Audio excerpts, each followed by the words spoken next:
हे नमस्कार दोस्तों, मेरा नाम है प्रभात कुमार, फिशरीज एक्सपर्ट। आपका स्वागत करता हूं आज की और बेहतरीन, खास और जबरदस्त वीडियो में। और दोस्तों, आज के इस वीडियो में मैं आपको बताने वाला हूं, आपके साथ शेयर करने वाला हूं एक मछली के बारे में नॉलेज, कंप्लीट इंफॉर्मेशन, जो कि आज एक हाइप का विषय बनी हुई है फार्मर के बीच में। और फार्मर को इस तरीके की जानकारियां दी जा रही हैं कि इस मछली का पालन कर लो, 1 एकड़ से 10 लाख रुपए कमा लोगे। इस मछली का पालन कर लो, 1 महीने में मछली इतने तेजी से बड़ी हो जाती है कि लगभग 3 महीने में आपका 1 किलो की मछली हो जाती है। इस मछली का पालन कर लो, आज के समय पे इससे ज्यादा प्रॉफिटेबल कोई मछली है ही नहीं है।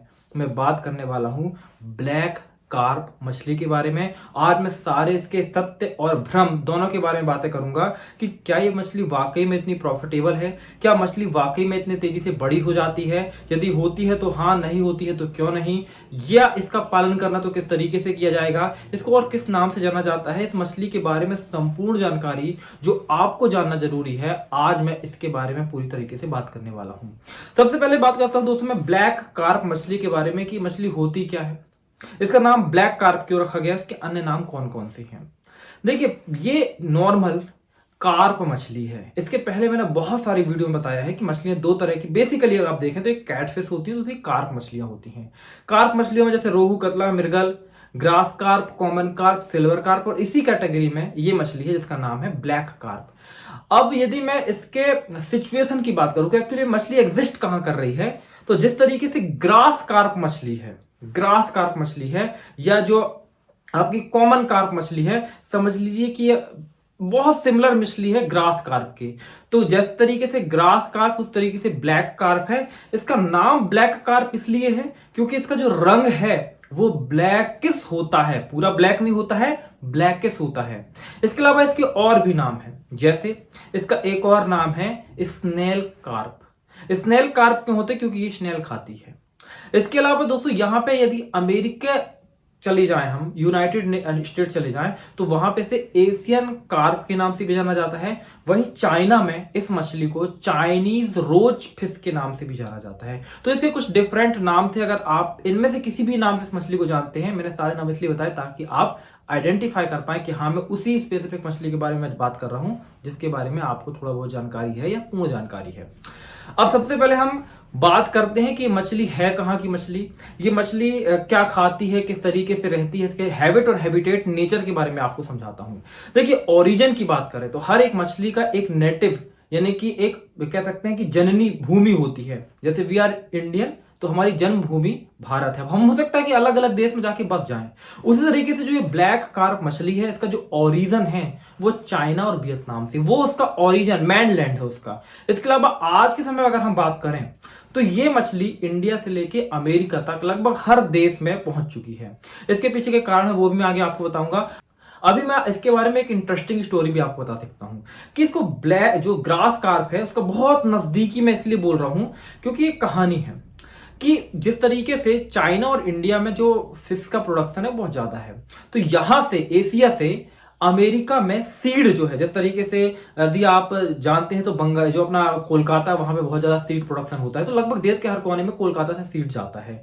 तो उसी तरीके से जो एशिया है, यहां से सीड अमेरिका के लोग मंगाते थे, तो यहां से अमेरिका सीड जाता था। तो वहां के लोगों ने मंगाया ग्रास कार्प, लेकिन इसका जो सीड है, बच्चा है, बड़ी मछली जब होती है, किसी भी मछली को आइडेंटिफाई करना बड़ा आसान हो जाता है, लेकिन जो बच्चा होता है, छोटा स्पॉन, फिंगरलिंग, फ्राई, वहां पे आइडेंटिफाई कर पाना बड़ा थोड़ा सा मुश्किल हो जाता है। तो शुरुआत में जो अमेरिका है वहां पे इस मछली की डिमांड नहीं थी, लेकिन जब वहां के लोगों ने ग्रास कार्प फिश का ऑर्डर किया, फिश के बच्चों को ऑर्डर किया, तो यहां से ग्रास कार्प की जगह गलती से जो ये ब्लैक कार्प है वो अमेरिका चला गया।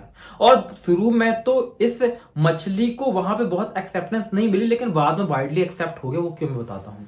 अब सबसे पहले तो इस मछली के बारे में आपने बेसिक जान लिया, आपने समझ लिया कि एक कार्प कैटेगरी की मछली है। अब ये मछली खाती क्या है। ये मछली बेसिकली अगर हम बात करें तो ये एक ओमनीवोरस कैटेगरी की मछलियां हैं। ये प्लैंक्टन भी आपका खा लेती है, ये आपका जो फार्म मेड फीड है वो भी खा लेती है, और ये मछली सबसे ज्यादा प्रेफर जिस चीज को खाना करती है वो होते हैं स्नेल्स, जिसको हिंदी में हम घोंघा कहते हैं। आपने बरसात के मौसम में खासकर जहां पे रेतीली नदी होती है, या इस तालाब के जो कोने होते हैं जहां पे थोड़ा सा रेतीलापन होता है, या नॉर्मल भी खेतों में भी आप देखेंगे तो घोंगे आपको बहुत ज्यादा देखने को मिल जाते हैं, और ये मछली उसी घोंगों को खाती है। ये खाती कैसे है? ये मछली डायरेक्ट उनको निगल जाती है, और उसके बाद में जो केमिकल्स होते हैं उसके द्वारा जो घोंगे होते हैं उसका ये पूरा तरीके से पाचन कर लेती है, और बाद में ये घोंगों को बाहर निकाल देती है, उसका सेल होता है उसको बाहर निकाल देती है। इस तरीके से मछली घोंगों को खाती है। इसलिए घोंगों यानी स्नेल्स को खाने की वजह से इस मछली का एक नाम स्नेल कार्प भी पड़ा। तो अमेरिका में जब ये मछली पहुंची तो वहां पे शुरू में तो उसको वो एक्सेप्टेंस नहीं मिली, लेकिन जैसे जैसे लोगों को पता चला कि भाई ये घोंगे खाती है, तो घोंगों को कंट्रोल करने के लिए, जैसे हमारे यहाँ इंडिया में गंबूशिया मछली जो है उसको मच्छरों को खाने के लिए, मच्छर के लिए लार्वा को खाती है, उसको खाने के लिए, कंट्रोल करने के लिए इस्तेमाल किया जा रहा है। उसी तरीके से अमेरिका में जो स्नेल्स होते हैं तालाबों में, नदियों में, खेतों में, जगह जगह कंट्रोल करने के लिए इस मछली का इस्तेमाल किया जाने लगा, और आज वहां पे वाइडली इस्तेमाल किया जाता है। न केवल वहां पे बल्कि इंडिया में भी वाइडली इस्तेमाल किया जाता है। तो ये तो हो गई इस ब्लैक कार्प मछली की स्टोरी की एक्चुअली मछली क्या है, किस तरीके से ये रहती, हैबिटेट क्या है। अब ये नॉर्मली मैं इसके रहने को और बता दूं कि मछली रहती कहां पे है।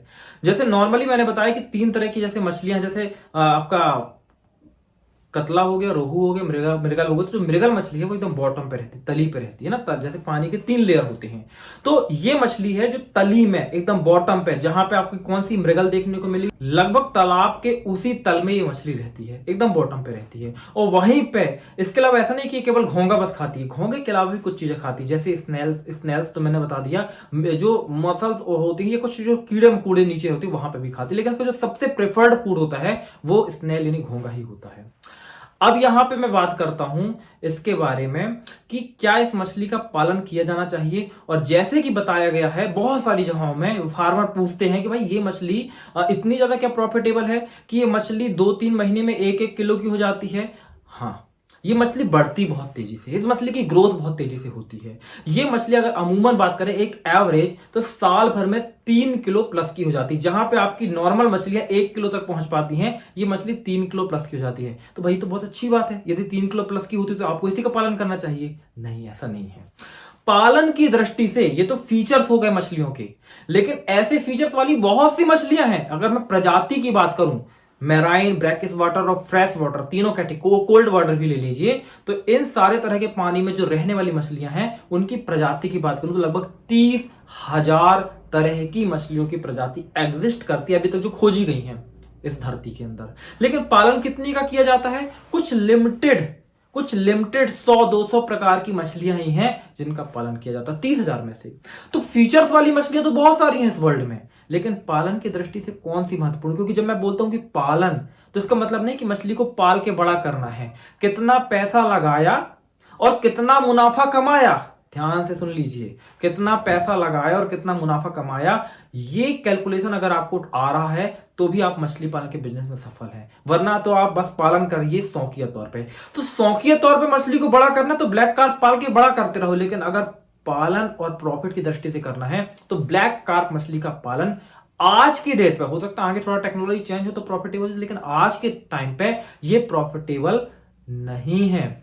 हाँ, अब प्रॉफिटेबल क्यों नहीं है? क्योंकि इस मछली का जो मोनोकल्चर है, मोनोकल्चर मतलब केवल आप यदि सोचे कि मैं ब्लैक कार्प मछली को ही पाल लूं और तालाब में मैंने ब्लैक कार्प मछली डाली, भाई साल में 3-3 किलो की जाएगी, मुझे तो बहुत मुनाफा हो जाएगा, वहां पे ये मछली ग्रोथ नहीं करेगी। इस मछली का पालन चाइना में या इंडिया में कहीं पे भी अगर कोई भी जो होता आया है, जो हो रहा है, वो केवल मिक्स कल्चर जो हम कहते हैं, जिसको सरल भाषा में आप समझिए कि जब आप रोहू, कतला, मृगल के साथ में इस मछली को पालते हैं, या चाइना में बिग हेड के साथ वगैरह इसको मिक्स करके जब पाला जाता है, तभी इसकी प्रॉफिटेबिलिटी निकल पाती है। वो भी इस मछली को प्रॉफिट के लिए नहीं पाला गया कभी भी, इस मछली को हमेशा तालाब में घोंघों को कंट्रोल करने के लिए पाला गया है। इसलिए यदि आप भी तालाब में, मान लीजिए आपका 1 एकड़ का तालाब है और वहां पे आप ब्लैक कार्प मछली को डालना चाहते हैं, तभी डालिए जब वहां पे घोंघों की संख्या ज्यादा है, और वो भी आपको 1 एकड़ में 50 से 100, 50 एक लिमिट है, 100 जो बहुत ज्यादा मात्रा में घोंगे होते हैं तब आपको डालना है, वरना 50-100 की संख्या में ही आपको तालाब में डालने हैं, उससे ज्यादा नहीं डालने हैं। तो ये सवाल फिर आपको एक आता होगा कि भाई ये खाती सब चीजें हैं, फार्म मेड फीड भी खा लेगी, प्लैंक्टॉन्स भी खा लेती है और ये घोंगे भी खा लेती है, तो क्यों ना हम इसको फार्म मेड फीड खिला दें, या बाजू में एक छोटा सा तालाब बनाएं, वहां पे घोंघों का कल्चर करें, इस मछली को तालाब में डालें और वहां पे घोंघी डालें, तो वहां पे हम मछली को पाल के इसको बड़ा कर सकते हैं। मैं बताता हूं, मोनोकल्चर इसका सक्सेसफुल नहीं है। ये प्रैक्टिकली बात है, मोनोकल्चर इसका सक्सेसफुल नहीं है। चाइना में जहां तक कल्चर हो रहा है वो मिक्स करके ही इसको पाला जा रहा है, और इंडिया में भी रिकमेंडेशन केवल इसको घोंघी कंट्रोल करने तक रखा गया है। तो यूट्यूब पे या फिर बहुत सारे लोगों ने मुझे भी ऐसा पूछा है, अलग अलग जगह से जानकारी लोगों को मिलती है कि भाई ये तो बहुत प्रॉफिटेबल मछली है, ऐसा वैसा। तो मतलब आप किसी भी जानकारी को लेते हैं तो उसके फैक्ट को जरूर चेक करिएगा, मैं आपको ये बोल रहा हूं, क्योंकि इस तरीके से ये बात तो सत्य है कि ये मछली तेजी से बड़ी हो जाती है, लेकिन बिजनेस पॉइंट ऑफ व्यू से ये मछली प्रॉफिटेबल करना नहीं। जब आप मोनोकल्चर कर रहे हैं, पॉलीकल्चर जब आप कर रहे हैं, एक से ज्यादा मछलियों को जब आप पाल रहे हैं, तब इस मछली को आप पाल सकते हैं, अदरवाइज नहीं इस मछली को पालना है। ये उस पॉइंट ऑफ व्यू से प्रॉफिटेबल मछली नहीं है। दोस्तों हो सकता है आपके दिमाग में एक ख्याल ये भी आता हो कि जैसे मैंने बार बार कहा है कि चाइना में इसका कल्चर हो रहा है और होता आया है। देखिए, चाइना में इसका कल्चर इसीलिए नहीं हो रहा है कि इस मछली को बाद में मार्केट में बेच के ह्यूमन कंजप्शन के लिए इस्तेमाल किया जाए।